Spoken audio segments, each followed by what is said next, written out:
A lot of people look down on skilled trades, but without us, nothing moves and nothing builds. My name is Judeline Cassidy. I am one of the world's best plumbers. I live in New York City, but I am from Trinidad and Tobago. I grew up without a mother or father, and I grew up really poor. I knew that learning a trade was my ticket out of poverty and out of the circumstances that I was in.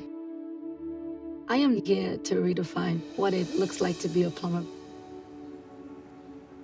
I have an amazing organization, Tools and Tiaras Inc., where we teach girls that jobs don't have genders. They come in really shy and leave empowered that they can build the world that they see. These jobs are always going to be there, and I want these girls to have this opportunity.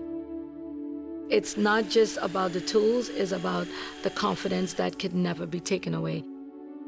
Plumbing, it's what gives me purpose, and with the girls, it's my why. Who is awesome? I am! Who is strong? I am! Now you are ready to build the world that you desire.